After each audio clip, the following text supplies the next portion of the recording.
kapalangga. So ngayon, mag-share po ako ng aking gagawing sandwich. Nag-request mo, gawa daw ako ng tuna sandwich. So ayan, nag-prepare po ako ng 2 slice ng tinapay. Tawag sa tinapay nito, sourdo. So ayan, tapos isang latang tuna, nilagyan ko siya ng pickles, na mayonnaise, mustard, at saka ng shabat. Pinaghalo-halo ko lang siya dyan. Tapos paminta. Huwag na lalagyan ng asin kasi maalat na ang tuna. So tapos, ang ipapahid ko sa kanya, sa tinapay, avocado mash.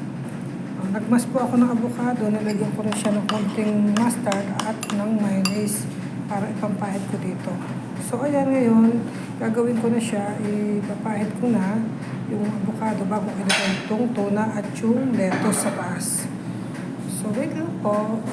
So ayan, napahid ko na yung avocado, ilalagay ko na itong tuna. So ayan, ganyan po yung tuna ilalagay. Tapos lalagyan natin siya ng lettuce sa taas. Ayan, ganyan. Tawag dyan, tuna sandwich. Tapos, iinit na lang natin siya doon kung gusto nilang mainit na kainin. Yan, ganyan. O, ganyan. Tapos, iinit ko na lang siya dito sa pizza maker. So, ayan na po, nakasalang na siya sa ating pizza maker. Hayaan lang natin siya na mag-brown ng konti para pag kinain, masarap, mainit.